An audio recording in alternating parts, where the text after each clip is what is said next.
All right, so welcome to Objective 4, and this objective kind of builds on what George already started with, of talking about not only the carbon benefits, but also the other co-benefits of wetlands.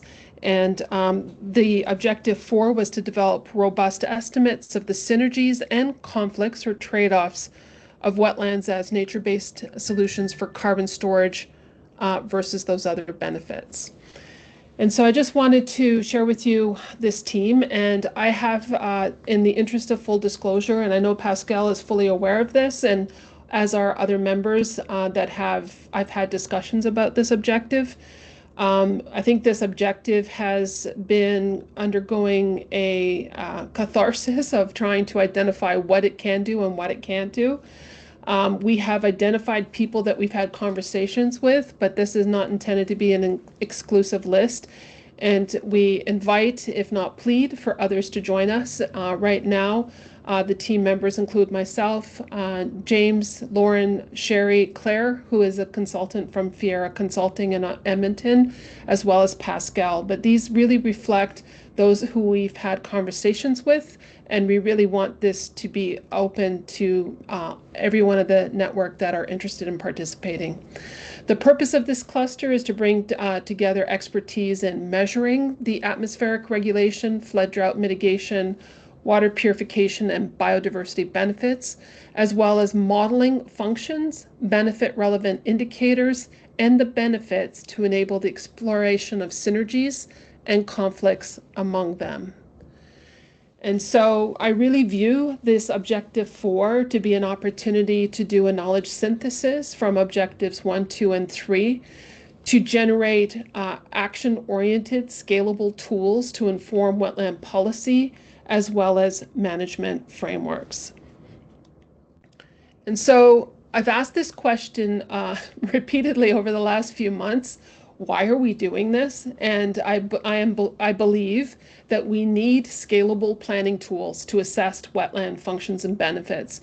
And as I mentioned in the introductory slides, that we need to go beyond the science into action and providing tools that enable decision makers to make informed decisions.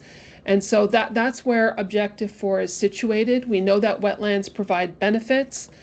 We know that to harness these benefits nationally, we need tools that go beyond wetland-specific assessments. Those are often done in the regulatory framework. We need to work across jurisdictional scales, and we need to deliver actionable data to inform policy and practice. And the question is, how do we do that? Some of the key questions that motivate the design of Objective 4 are the need to answer, how do wetland functions vary across space and time? Which wetlands deliver the greatest benefits? And where should we prioritize protection, restoration, or other forms of management in order to maximize the multiple functions and their benefits? And so we are building a principled policy relevant tool that will support multi-jurisdictional policies. And in doing that, we've come up with these principles to guide the development of that tool. And they include that it has to be relevant. It needs to focus on climate, biodiversity, as well as water security goals, which seem to be increasingly top of mind, especially in the prairie provinces, where we are getting people from the community coming out to us, asking us to help map where their water is in order to face what they view as an intensifying water availability crisis in the future. We want them to be transparent, built on open, reproducible methods. We want them to be observable, grounded in indicators that can be measured with geospatial data. And I emphasize geospatial data because we want them as a planning tool to be able to not depend on data that has to be collected in the field, but that can be gleaned from airborne and satellite imagery. We want the tool to be transferable, usable for wetlands across agricultural landscapes. and also interoperable. And this means that it has to be capable of serving both things like climate accounting or carbon accounting, but also biodiversity tracking and land use planning systems. And so by following these types of principles, we ensure that the wetland assessments are both scientifically credible and policy actionable. And one of the things that has been part of many conversations, and these conversations are not just restricted to this network, there is also an international effort right now that involves Canada and the United States. Another Washington, D.C. Meeting happening in end of May of this year, where governments are coming together asking for better planning tools. And one of the things that we are recommending is that those planning tools have a shared conceptual backbone.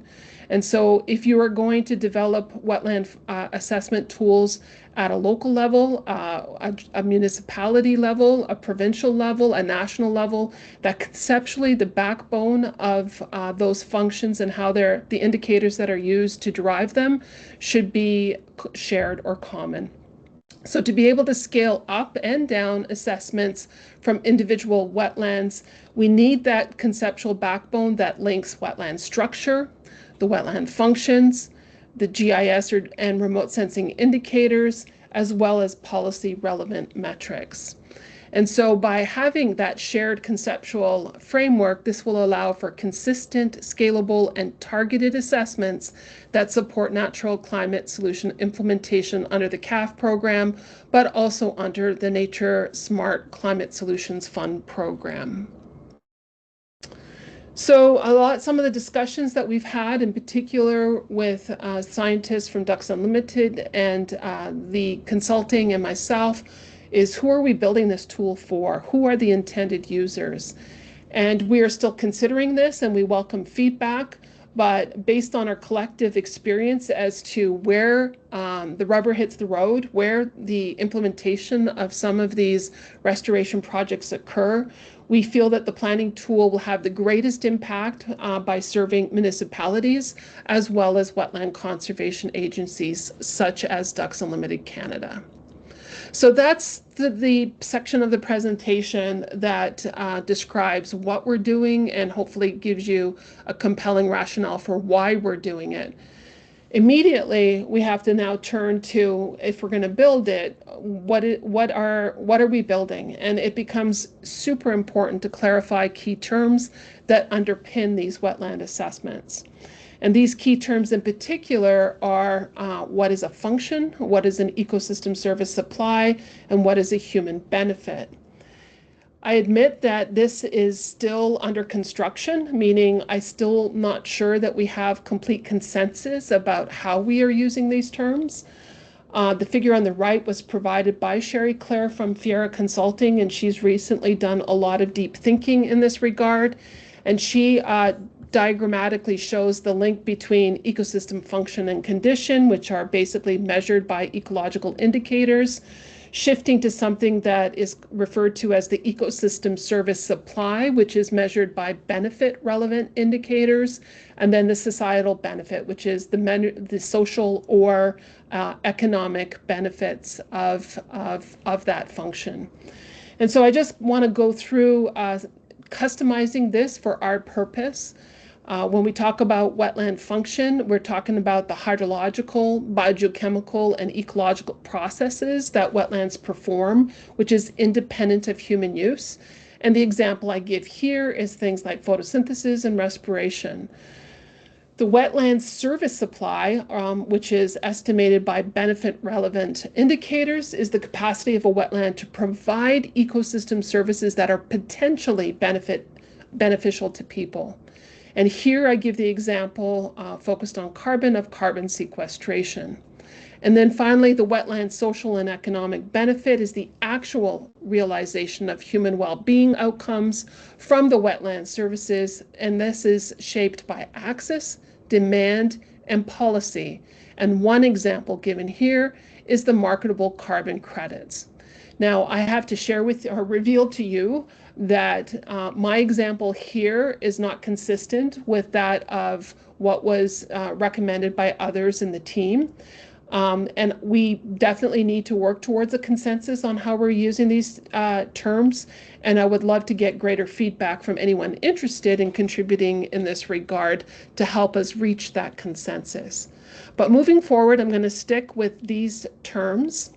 And I want to talk about the core features that would guide the design of this wetland assessment tool, both for carbon and other benefits. So what we're looking at are a dual planning approach. So again, we've decided not to enter into a regulatory space, but a planning space. And the dual planning approach would be focused on both avoiding further degradation and loss of existing wetlands, but also looking at the intentional gain. How do we restore and enhance degraded or lost wetlands to lift their function and benefit? So that's really the context and our North Star guiding this.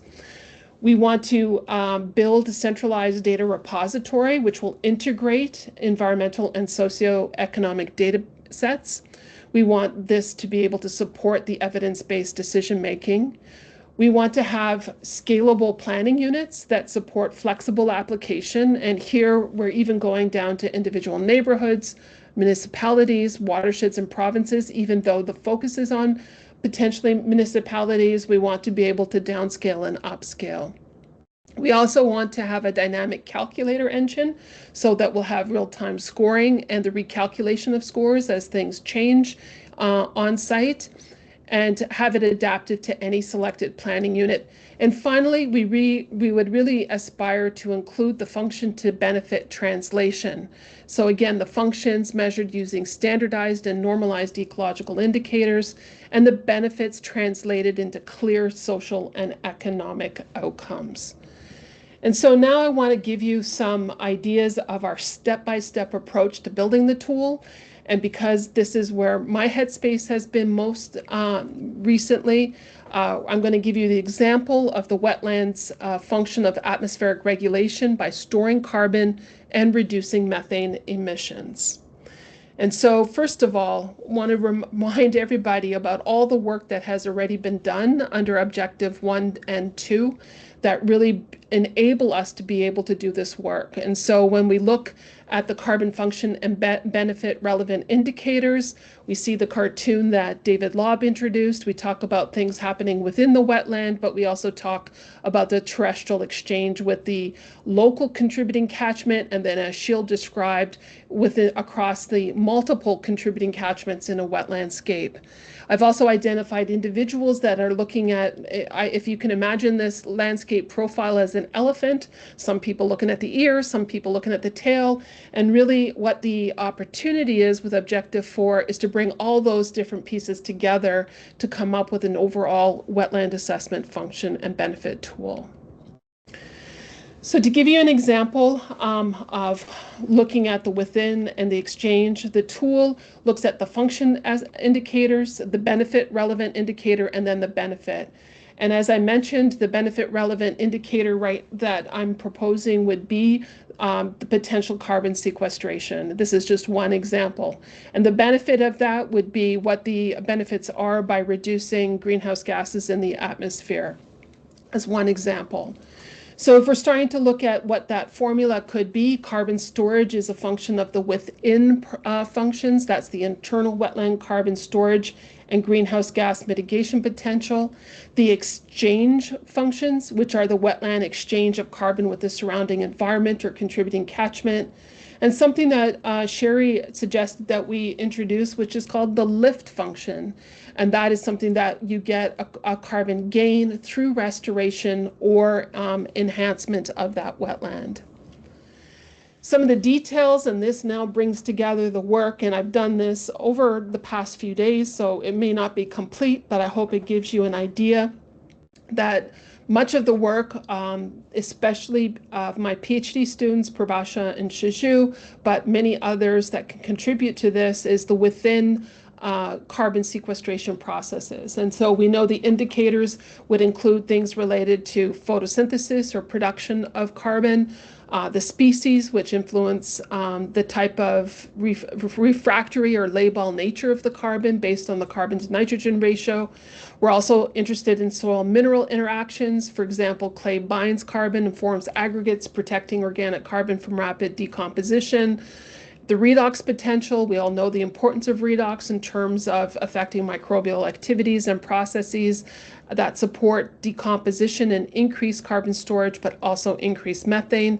And then also the thermal regulation, as it obviously modulates microbial activity, decomposition rates, and plant metabolism.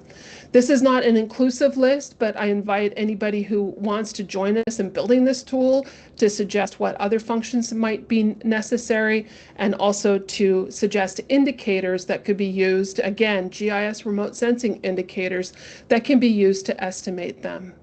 In terms of the exchange, we're looking at things like the terrestrial aquatic interface, determining groundwater exchange, sediment erosion and deposition. Some of the ones here, I was thinking about the perimeter to area ratio. This has turned out to be a very important morphometric feature of wetlands in determining carbon cycling fluxes, recharge or discharge wetlands, groundwater depth, other kinds of aspects that were mentioned previously. We also need to look at the leaching of carbon through DOC and other nutrients that are mobilized, the erosion, and David Lobb talked beautifully about that earlier today. The drainage or rewetting activities, these are not necessarily just intact, but some of them are drained, rewetted, and we should have indicators of that. The best management practices, and again, the important role that David Lobb talked about with the buffer strips and tillage or non-tillage, but also things like the type of cover cropping, and I think Pascal talked about things like amendment applications. And then finally, we need to, and this really comes out clearly in the data that Christian student Rico presented about the current and the legacy effects. So we saw how different those carbon profiles were between intact and drained, and the irony that the drained had more carbon than some of the rewetted wetlands, and being able to capture some of that work. And again, the lift function at the bottom, which might be on the next one, is about the condition of the wetland. Is there currently a lot of drainage, partial drainage? If we were to apply some BMPs, could we uplift the carbon sequestration potential, as an example? So these are all types of indicators that could come together that will inform, and that could be through statistical or statistical learning techniques like random forests or deep learning, to estimate that benefit relevant indicator, and in this case, again, the sequestration of atmospheric CO2 and reduction of methane. One of the exciting things about starting to have more conversations amongst each other in recent weeks leading up to the AGM was one that we had last week, which involved Matt and Sarah. And Sarah presented some really intriguing data, and Pascal can speak about it further, about the importance of wetland, not just for carbon storage or removal of greenhouse gases, but also for atmospheric cooling. And so we can look at the coupled effect of carbon and cooling benefits of wetlands, and looking for indicators related to that atmospheric cooling as well. One of the observations that Sarah has made in some of her data is that the wetland with the highest cooling effect had the lowest carbon storage effect. So there might be important trade-offs that we need to consider, and why it's important to look at both of them. So again, just giving you an example for the carbon, and now for the role of wetlands in cooling climate as well. I want to share with you the plan for quantifying the benefits, and I'm just going to focus in this one example that I have on work that we have done previously on the economic benefits. So if we go back to that equation, we had carbon storage, the within functional indicators with the lift, the exchange with the lift, and now we want to talk about how do we bring in the benefit part, the capacity to deliver carbon storage benefits to the end users. And so some of the work that was done on the PPR extension project, and these were information provided by John Pattison Williams, and I want to acknowledge him and his team here. was simply asking the questions through surveys, why do farmers drain wetlands? And often it's due to nuisance costs, lost revenue due to missed farmable areas, overlap costs, adjacency costs.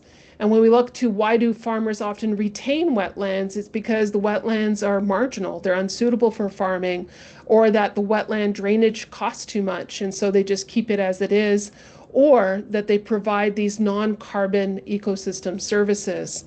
So with that kind of mindset in mind of the individual farmer and how they are making decisions, John, Pat, and Pascal, and I think David Lobb was also part of this, came up with an estimation of that kind of carbon benefit calculator. And this is work that we published in 2022 on can restoration of freshwater mineral wetlands deliver nature-based climate solutions to agricultural landscapes. And so I want to put attention to the highlighted yellow area. That was the work that Prabhasha did with the soil cores. To me, that is the carbon sequestration rate, which is what I'm calling the benefit relevant indicator. And so we have that information. Now we're going to say, what's the economic benefit? Well, we can select the 30-year time frame for sequestering carbon. That's what we did for this specific example. So we go from 2021 to 2050. We determine the cost of restoring the wetland and looked at values that Ducks Unlimited have spent. And this range is for both the prairies and Ontario and Quebec, I believe. And so it's a pretty broad range. Includes both the direct restoration costs, but also the opportunity costs associated with alternative land uses. We determined what the benefit would be in a quantitative way and looked at the cost of carbon at the time we did the study, which is about $50 per ton and increasing at $15 per ton per year. And then we calculated the benefit to cost ratio. And this is important. Just to take a minute, I'll explain it. If the ratio is equal to 1, you're breaking even in terms of your benefits and costs. And if the ratio is greater than 1, then the restoration project is justified based on just the carbon benefit alone. So equal to 1, break even, greater than 1, even better. And so when we did the analysis, we had two major findings. And again, you see the climate target of 2050, the period, the tons, the present value in terms of dollars per hectare, dollars per ton, and then that benefit to cost ratio. And when we looked at those that were protected wetlands, intact wetlands, and again, I don't even know what that word means anymore after we heard David Lobb's compelling arguments about the role of the contributing catchment effects on even intact wetlands. But those that are not drained or restored had a value benefit to cost ratio above 1. And so what this means is that we can incentivize farmers to maintain the remaining intact wetlands on their land if there was some compensation based on the current value of carbon. So finding 1 is that it's good to protect it is good to protect rather than restore wetlands based on the climate benefit. So if I go back to the restoring, you can see initially when we did this work, it was a very low ratio. It was more around 0.29 or 0.2, like the average was much lower. But when we expanded the full range of the cost of restoration, we find that it's a much broader range, and it goes well below 1 to just above 1. And so what this suggests that all the wetlands that are below that 1, carbon alone is not a good rationale for an economic rationale for restoring wetlands. And this means that we have to look to other benefits and stack them to get a greater financial incentive. So climate benefits alone may not be enough to incentivize the restoration of wetlands. And so for that reason, that tool that we're developing will not just focus on the potential to sequester carbon and to cool the atmosphere, but we are also engaged in looking at the other functions, including the hydrologic health, the water purification, and the biodiversity and ecological health. So all of this is, you can imagine us doing the work of coming up with the indicators and doing it conceptually, but to be able to facilitate and enable decision making we're developing an app to automate the calculations of the wetland functions and benefit supplies at multiple scales. We're in early days of this wetland app, and it's done by some amazing undergraduate students who are doing this on a part-time basis. But I just wanted to visually share with you what this app might look like. So we have a wetland dashboard, and we can select various jurisdictional areas on the left-hand side. Then you can also zoom in and out on the right-hand side. And one of the things that we can do is color code the wetlands to score to show their scores. So for example, the yellow can have a low carbon score, the green could have a moderate, etc. We're also looking at deriving automatically, and remember what I said, that we're going to do the calculations or recalculations on the fly. And that's what we're building the capacity to do. So real-time calculation of the functional scores within a jurisdictional or a custom shape. And then on the right-hand side, you can see that you can click on an individual wetland and you can get the individual scores as well as the overall scores. Of course, those who work in this space know that how you combine the individual scores matters, and there might be a lot more discussion about how we would combine them prior to finalizing the tool. And this is an example of the Bow River watershed centered on Calgary. And just to show you that we can, create any kind of shape. We can calculate the number of wetlands there, their size, the functions, the overall score, so that this is the capacity we have now. And this is what we want to get as much input as possible as we work to finalize it. Now, to develop both the tool and the app, we've selected the Bow River watershed in the west and are in the process of selecting one in the east. In the west, you can see that there's the Bow River boundary, but one of the things that was very clear in the discussions is that municipalities don't follow watershed boundaries, and so we're looking at the intersection of the municipalities and the Bow River. And on the right, this is work that we're super excited to do with Jehe from Sherbrooke and her team, Tristan and others. And we're just in the process of identifying which sub-watersheds that they would be interested in doing their socioeconomic analysis. I know it's 2:30 and I only have a couple slides left. I just want to get through them quickly. Recently, I was at a conference and it felt like a secret transaction, but I was given a thumb drive with a beautiful set of data, and it's shown here, which is the agricultural census data that we have anywhere from 1961 to present. This is data that will be really important to support some of the socioeconomic analysis that will be done, both in the Bow River and whatever other watershed is done in Quebec. And right now it is, the data received is pretty messy. And I think that there are 602 to 1338 variables depending upon any given year. Some of the data that are consistent are listed here with the farm count, farm area, etc. And we have a time series that will start in 1981 for fertilizer irrigation area, but again, some of them go earlier. It was too hard to share with you the full extent of the data that we have here, but especially for the socioeconomists, if there's specific data, and I know we're talking with Jo about that, but other members of the team want to know what data are available, you should reach out to us. So finally, I just want to talk about the collaboration and forward-looking slides. Number one is this Objective 4 is really a major synthesis of Objectives 1, 2, and 3, or one example of a synthesis of the work that is being done there. And this is an open invitation to network members to participate. We have ongoing collaborations with the first three objectives. We have emerging collaborations with the extension projects you'll learn about in a moment. But we also are inviting collaborations with local beneficiaries, including, for example, the City of Calgary and others, but also international networks that are pursuing similar tool development. We talked about a series of Washington, D.C. meetings. I mentioned it earlier. And again, we're speaking to multiple governments in the US who are interested in this planning tool, not this one, in developing a planning tool. And I really feel that we have an opportunity to help guide some of those discussions, learn from those discussions, and together create a tool that has a lot of meaning and purpose.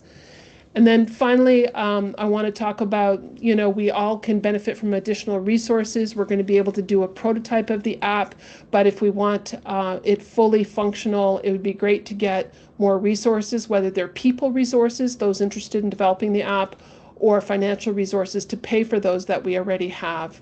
And then finally, I just want to talk about the anticipated impacts. And one of my colleagues who I'm really respect deeply is Steve Cook from Carleton University, who runs the Center for Evidence-Based Decision Making. And he talks about evidence synthesis as the process of identifying, compiling, and combining relevant knowledge from multiple sources so it is readily available for decision makers. And I really see that this objectives tool is a form of evidence synthesis to inform decisions related to wetlands as natural climate solutions. But I have to admit that this type of interdisciplinary integrating evidence synthesis is really, really hard. And we need time to develop consensus on terms, approaches, tools, and audiences. So thanks for giving me myself the extra 3 minutes, but that's the end of my presentation. And if anyone has questions, I'll happily take them now.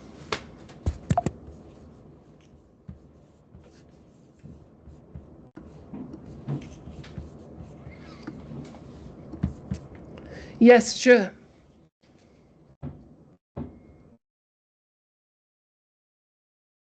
If you're speaking, you're on mute. Thank you, Irena. Yeah, I have a little bit difficulties to open my micro. Very interesting presentation, and I'm very glad that you have already done some exercises about the benefit cost analysis with Patrick and John.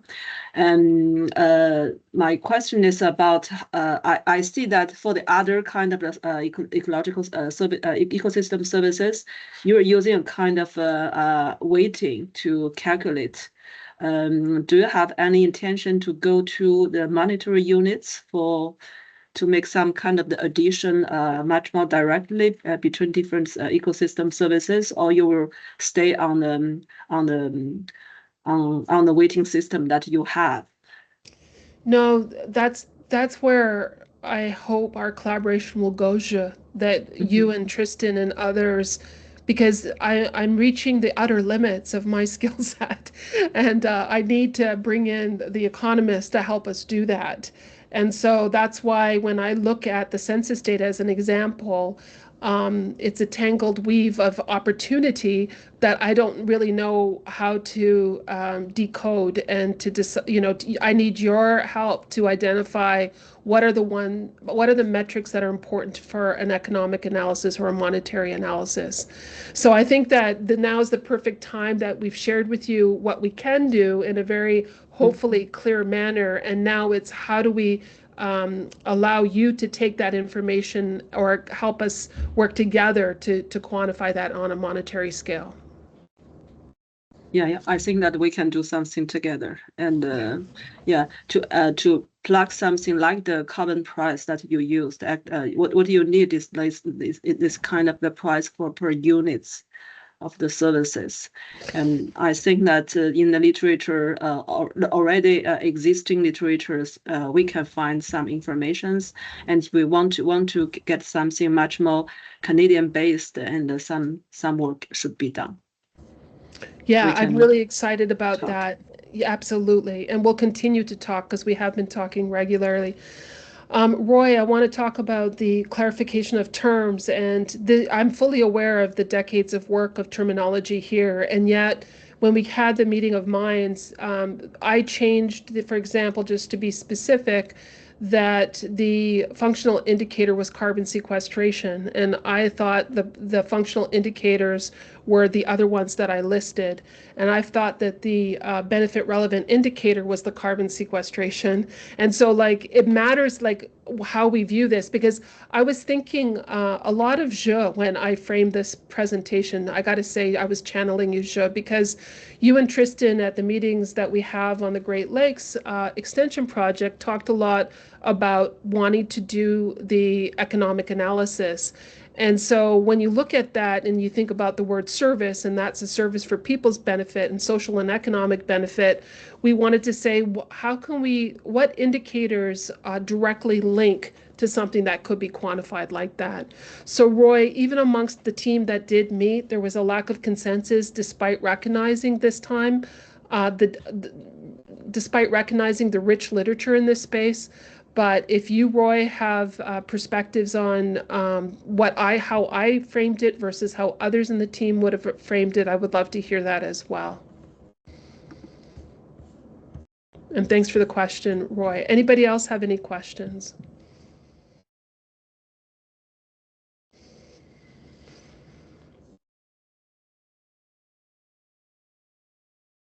I'd love to hear from some of the Ducks Unlimited colleagues who were part of the meetings, but also who are part of the intended beneficiaries of a tool.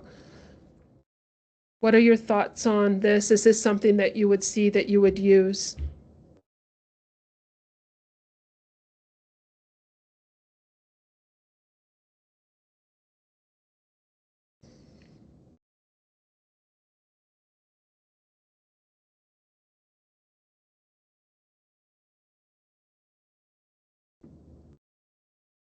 No, nothing from the Ducks Unlimited folks? I sorry, we were just getting a boardroom mic on. I think it's early stages now, so I think it's figuring out the scope, and then the application will emerge as we figure out some of the specifics. But yeah, thanks for presenting the update of where we've come so far, Irena.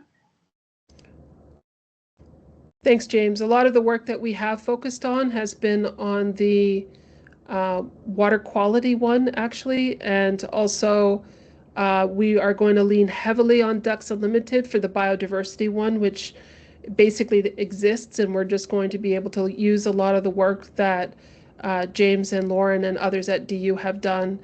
I chose to focus on the carbon one in particular, given the focus of objectives 1, 2, and 3. And I hope to lean on Ali for a lot of the flood drought mitigation and some of the beautiful data sets that he has shown. But I welcome any other comments. We still have about 5 minutes.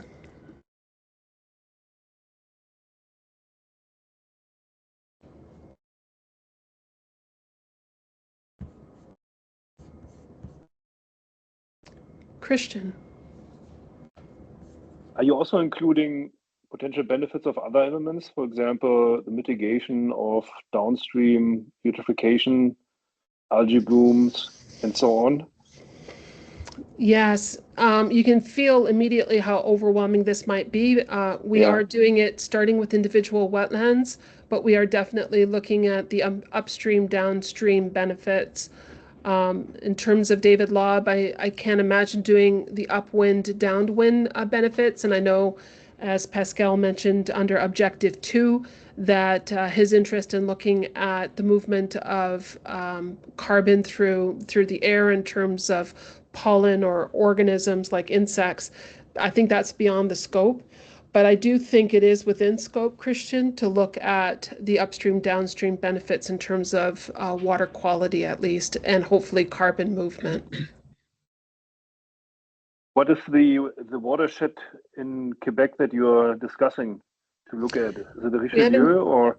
We haven't selected it yet. What we wanted I wanted to just share that with Je and Tristan so they could see all the watersheds there. The approach that we took for the Bow River was to pick one that had the best quality data. And so the Bow River, we have things like LIDAR. It's like we have an actual ditch drained wetland inventory. We got, the highest quality data set. So we wanted to pilot it somewhere that we had the highest quality of data, but also then we can replace some of the highest quality with the ones that are conventionally available and show the information loss between high quality and lower quality data. I don't know Quebec well enough, and I know Genevieve might have some ideas. I've learned from Pascal that there's a lot of Ducks Unlimited high quality wetland inventories in Quebec. So ultimately, I think the decision is just to make, but if others want to offer opinions, I'm sure that she would benefit from that discussion. Pascal? Yeah, so one thing I was going to suggest, and it might be interesting to look at, for example, we have a database of large legacy projects, so DU projects that occur right across the country, where we have engineered infrastructure. And I think those would be really interesting to look at through this lens of downstream, upstream impacts. They're usually larger projects. And so, we've got a database that we could easily pull from, whether it's for a pilot project in Quebec or whether it's the Bow River project. Like, I think there's places that we can identify, because those projects are costly to operate and maintain, and we're often asking a lot of questions about them. And we really do not, at this point, have a ton of information on their actual ecosystem services. But if the tool allows someone to look at, for example, the surrounding landscape to potentially back out some of those ecosystem services, again, I think it would be useful. That sounds really exciting, Pascal. I wonder if you could share a map of where, if you're allowed to, share a map of where those projects are so that we can overlay them, and that could help us focus in some areas on the Bow River, but help select the ones in Quebec. And I'd also want to acknowledge Genevieve Ali's comment. Thank you. She is internationally known for her work in hydrologic connectivity, and she's saying that we could look at the upstream, downstream effects by coming up with a wetland function metric that includes connectivity, and really excited to be able to bring that work in as well, Genevieve. So thanks for offering that.